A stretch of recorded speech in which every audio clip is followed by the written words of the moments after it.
Okay, rulers, settle down. Ruler School is brought to you by Odyssey Games, where you can go to get pre-orders of all the upcoming Force of Will sets, as well as releases of previous sets after they come out, as well as FowlLibrary.com, a wonderful resource for deck lists, article discussions, and more. Check them out at FowlLibrary.com, as well as these amazing patrons. Special thanks to guest lecturer member Vite Ramen. Thank you for your support. Class is in session. Hey there, rulers. Welcome back to the Tournament Report with yours truly, Paul Reisman. Today, we are going to be looking at some of the tournaments that happened over the weekend and just taking a look and see basically just what this was all about. We're going to start with the online GP, which happened a couple of weekends ago at this point. And I just kind of want to go over these. And by the way, we have this ruler breakdown on our Facebook page at Ruler School TCG on Facebook. So go ahead and check on that. The top 8 deck lists are going to be in that post, as well as down in the description. If you're interested, they're actually hosted on the Force of Will website for once, which I think is pretty great. But let's just get right into it. So we had 48 total players who were attending this online GP, which again, the online GP scene is something I hope we continue, knowing that COVID is still a thing, and knowing that, you know, not everywhere is open back up yet, and that you know, God forbid we don't go into another lockdown or some other stuff, we actually get this disease under control. We might be able to see OGPs sort of become an alternative for people in the United States who are not able to sort of travel that far. And I know when I've talked to TOs in person, when I've had the opportunity to do so, I've always mentioned, like, hey, the OGP scene is actually really important. One of the largest GPs in history used to be, was an online GP, and 48 players is something to scoff at here. So this was incredibly successul in my opinion, and we're looking at the most represented deck being Astema Belial at 8 decks in this tournament total, which is, you know, not an insignificant amount. But what you're going to notice is that the conversion rates for these decks are going to become more and more interesting as we go down. So we had one Astema Belial make it into the top 8, and then we had multiple Feasting Mushdarts get into the top 8, and there was only about 5 or 6 of those. Carlina Dante, Wolfgang, Carlina Belial, and it just keeps going down from there.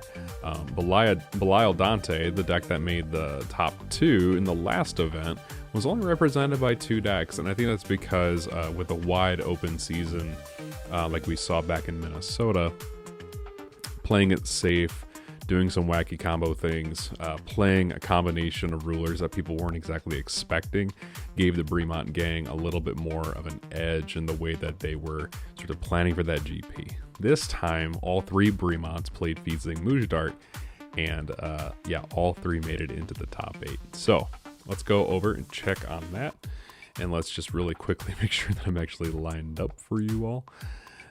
So we are now looking at the winner of the event, Brandon Bremont. Of course, already has his invite, so he is going to be passing this down. But this is the Feasting Mujdart list that won. And what you're going to notice is this is not very combo-y, right? There's not Never Ends. There's no Magnus Beasts. There's also I'm trying to think of the card. Oh my gosh. There's no Magnus Guardian Beast. There's no Never End. There's no none of the older stuff that we saw. But what we are seeing still is the same core group of cards. We're still seeing Lycion, we're still seeing Welser, Melfi, and Prisia. But instead, Brandon, instead of going for that combo-oriented piece again, instead of going for the infinite life loop loss with Belial, which admittedly felt a little fragile, even though it could potentially do something, instead he went into a much more control-style direction, which I think is a much more consistent choice. You're going to notice that he's playing Gyrians because that's a new card, and it's really good for this particular deck. He's also playing one of the Brad and a couple of Fiolas to make use of the fact that this is a control deck. Light of Raise and Revive is a card that you're going to be seeing a lot in this list. But Cassius, the first boon, lower right hand corner there below the Perseus and the pointy hat. Really interesting card. So you play this card and you basically perform a Lumia Saint of Healing effect where you remove the top 3 cards and they all gain quick cast, and you can play them from your remove from play zone, which is incredibly useful for decks like this. For those of you who are not around in Lapis cluster and going into Rhea cluster, Lumia Flicker decks were incredibly interesting because they had access to this Lumia Resonator, a 4/7, that when it entered the field, you removed the top 3 cards, and as long as she was on the field, you got to use them, meaning that every single time that you used this card, even if you flickered it, you got even more card advantage. You saw more cards, and a control deck always wants this. This is very reminiscent of those days. Cassius being super helpful in that way. And then, of course, the Faria, just to its left, is just going to grab all of those and put them into your hand. And make the first instance of those spells free. So this is a really good way of just pulling ahead of your opponent in terms of card advantage and in terms of knowledge. And then in the sideboard, you're also seeing a playset of Inferno with some Secret Duels in the Moonlight to be able to, in those matchups where you cannot lose the game, like against Astemo Belial, you can just neg them out and just be done, right? So I think just having that trick in the game, in the metagame, is really interesting in terms of like how you can play around it and how you can sort of manage this much more aggressive but forced to be mid-range kind of deck. It's really interesting. Brandon, of course, congratulations, friend of the channel, has been on the podcast numerous times. Congratulations once again for winning this GP. We're going to move on down to Corey's list, which is very strange how this happened.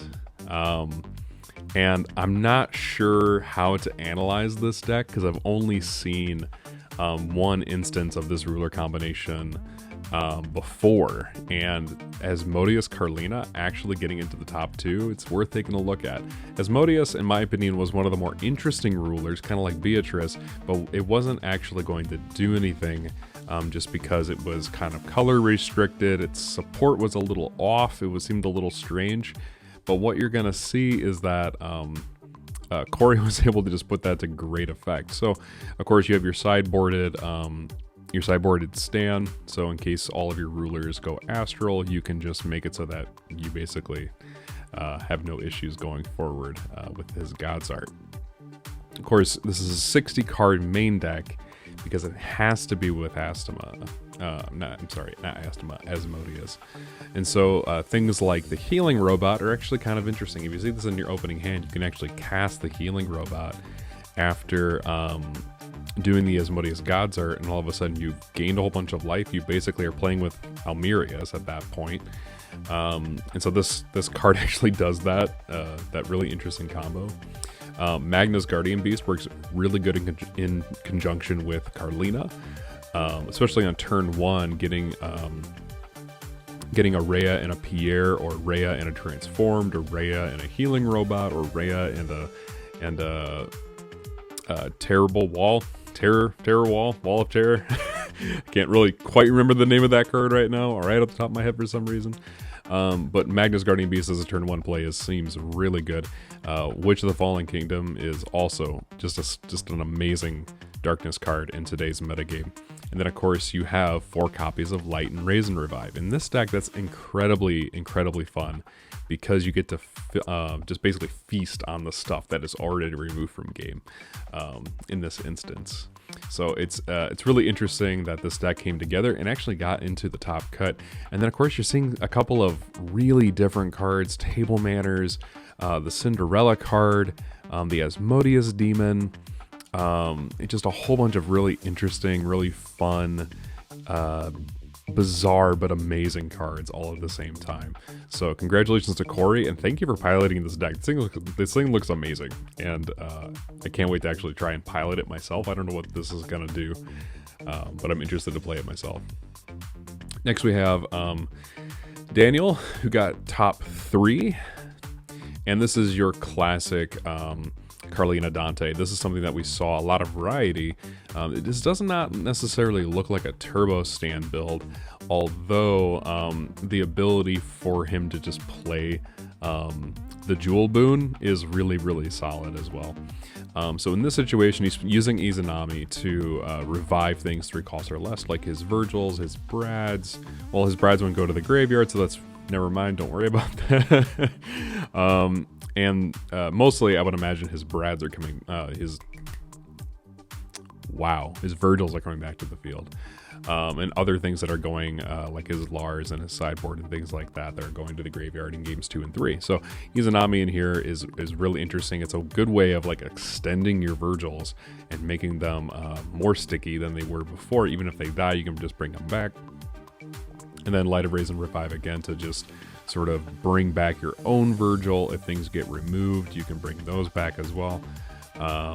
If things get removed because of Satan and you didn't have Castle of Beatrice in your yard to prevent that, well, Light of Raisin Revive can just bring that back. It's really interesting to me. So here we are. It's not quite Turbo Stand. It's not quite hard control, but we've seen 2 variations of this ruler combination, and basically at the end of the day, having a Dante that can flip and grab you a Virgil and die instantaneously in order to swing in for 10 damage is always just going to be a really strong turn 1 play in this metagame. Congratulations to Daniel going into Taylor Bremont's list. This is very similar to Brandon's list. Actually, I think it's a carbon copy, so we're just going to move on. But Taylor was looking for an invite here. I know that much. So I'm glad he, I think, got his unpaid invite here.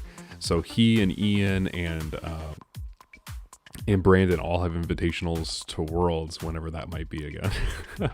So congratulations for Taylor for getting top 4. And then we are going down to David Hansen. And this is one of the 8 Astema Belials that got into the top 8. I believe this is the only one. I think this is the only one, if I recall. Here we are. This is the deck, right? You're spamming tokens with things like Burning Rabbit Dash, beginning of a Fairy Tale, Belial's Hymn to make additional tokens, but also just to pump the ones that are already on the field. Belial's Castle, Prideful Rule especially. What's really interesting about this list, though, is that there's a noticeable lack of investment into Inferno, into Virgil, and he's not playing a full set of Prideful Rule, which I think is really, really interesting. He is playing 2 Charlotte's Light Transformation Magic, though, which I think is also really interesting. The fact that can just turn off Astema allows for David to just go super aggro and deal a whole bunch of damage, gain a whole bunch of cards to find those 2 copies, and then just be good for the rest of the game. And until then, it's just going to be a mid-range grind, out-resource your opponent until you can get to the point where you can turn off your own Astema. This is an interesting deck. I'm still not entirely drawn to it as a player yet, and I cannot figure out why. And I think it's because I don't want to struggle to turn off my own Astema, which I've seen some players having some issues with, especially with the GPs that I've commentated. So, but congratulations to David for actually making it into the top 8, and we're going to keep moving on. Kyron Lucas. Now, Kyron infamously loves speedy red decks, so of course he's playing Violet. At the last GP in Minnesota, he lost on the bubble and was in 9th place at the end of Swiss, so he did not quite make it into the top 8 for the top 8 challenges. But I was really hoping that we'd see a Violet list, and of course it was Kyron who got into the top 8 with his variation, the 49 card Violet list. And there's a lot of stuff going on here. You have your normal Atom package, of course. You have your Turbulences, your Firestorm, your Bahamut's, of course, your Heart-to-Heart Talks to make your activate ability on Violet free, and then all of your Atoms, which are variable, right? He's playing 3 of the Tachyon, which I think is perfectly fine. 2 to 3 is always going to be in the right spot. But then he's playing things like Castle of Beatrice, which is, in my opinion, probably a really solid card to put in this list. And the reason why is because Any Satan play just nabs the win from this deck. He might even want to put it up to 2 copies just to ensure that if Satan ever goes off on his opponent's field, he doesn't just instantly lose everything going on in his yard. So there might be something. He's also playing Charlotte mainboarded, which I think is also really interesting. So Charlotte, I think, is there primarily to fog his opponent, but it's also there to gain life back in the instance that he starts losing a whole bunch of it, or it's there to grab the Holy Spear, which I think is primarily the thing going on. If he's grabbing the Holy Spear to wipe his opponent's tokens, that seems pretty good.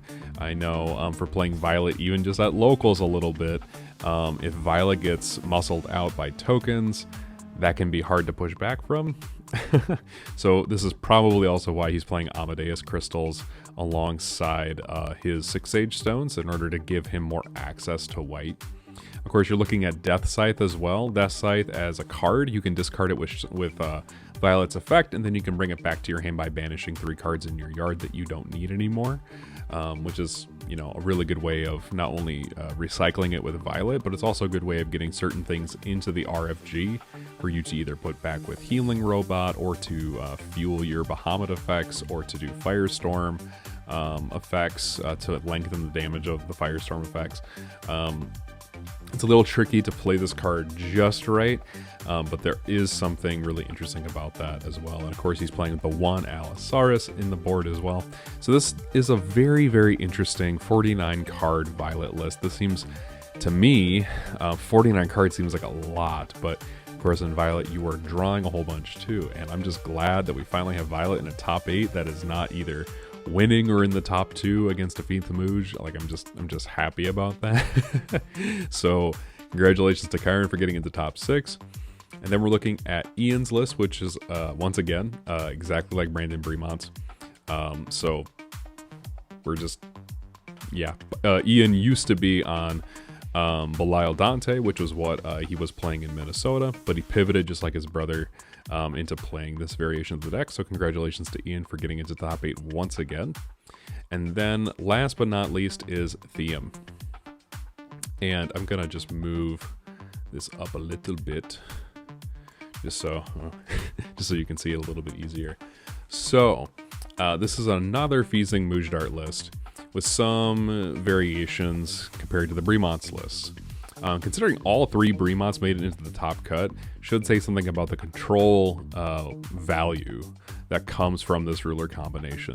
But this player, Thiem, getting into the top cut also suggests that there might be something in here that you might want to check out as well. So he's still playing Magna's Guardian Beast, but he's also playing Secret Duel in the Moonlight and Inferno in the main board alongside all of the other stuff that we've come to expect from Feasing Moojdart, like the Duel of Darkness, Duet of Darkness, excuse me, Institute, and then of course the basic package of Prisia, Melfi, Welser, Sigurd in this situation, and then Lycion, which, whoa, hold on.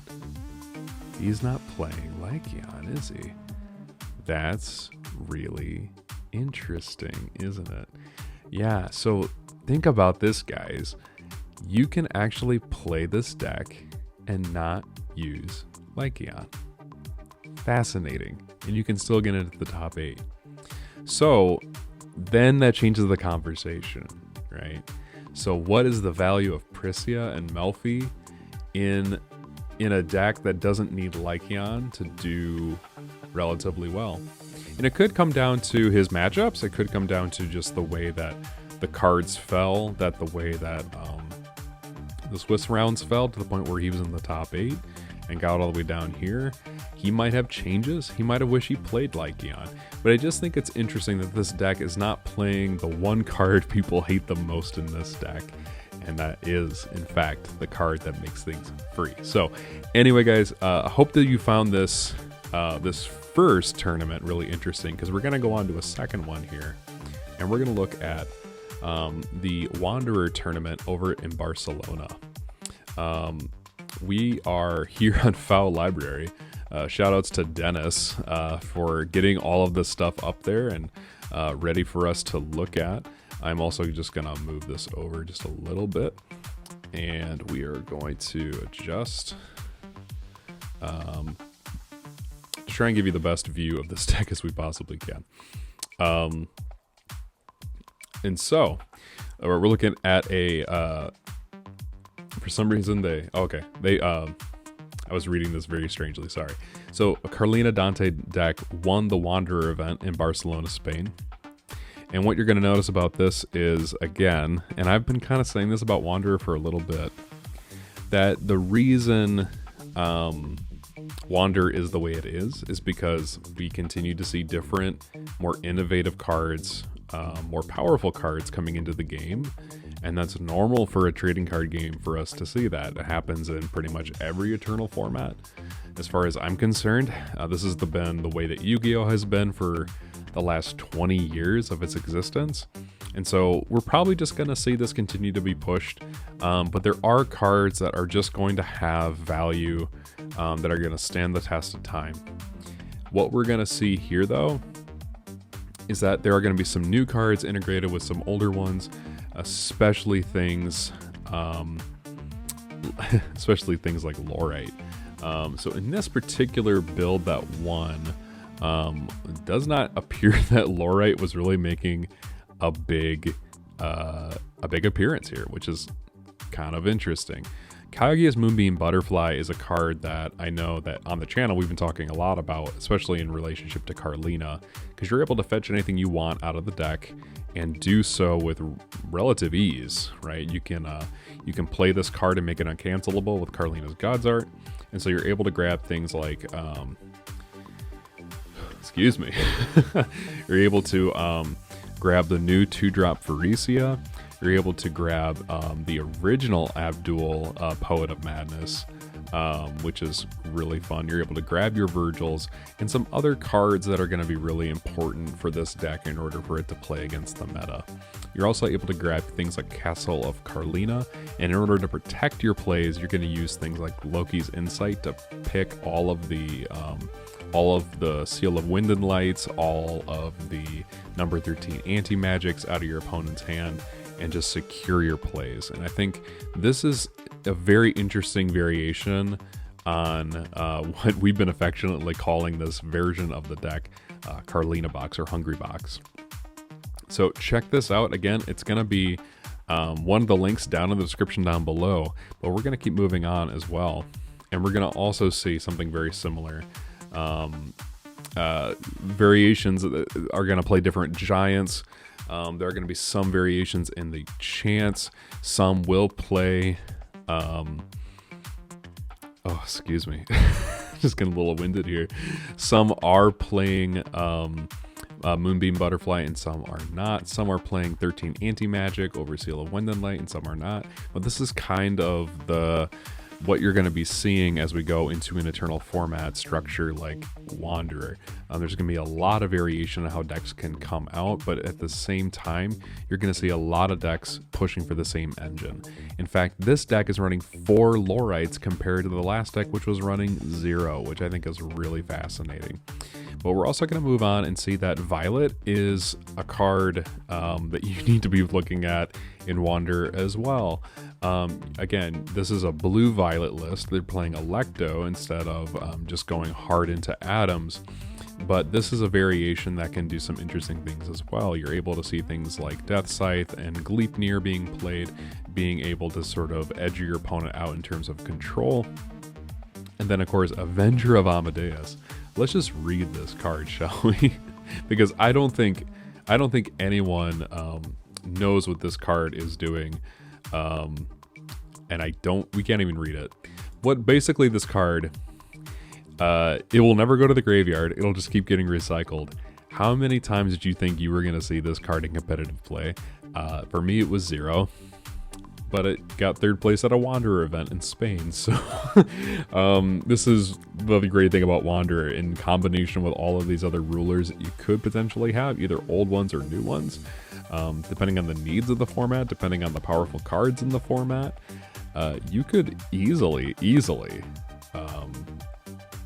see cards you never saw before.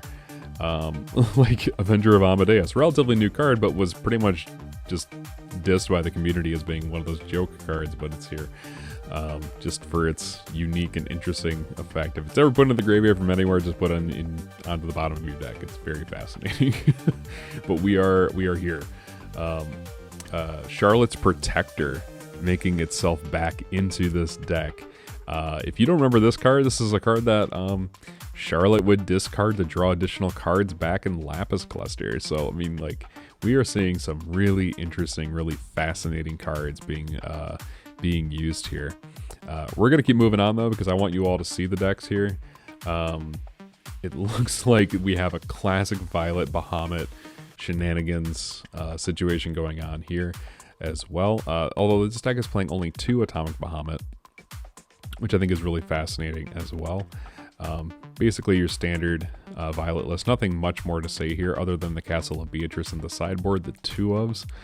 Really think that card deserves being in the main board, especially with stands running around. And then you're going to be seeing a lot of Almerius Mujdarts as well, and the reason is because Feasting is actually banned in the Wanderer format. So if you go on the Force of Will website and you look at the Wanderer ban list, you are going to notice that Feasting is banned. And so you have to play some other combination of 6-stage rulers if you want to do that.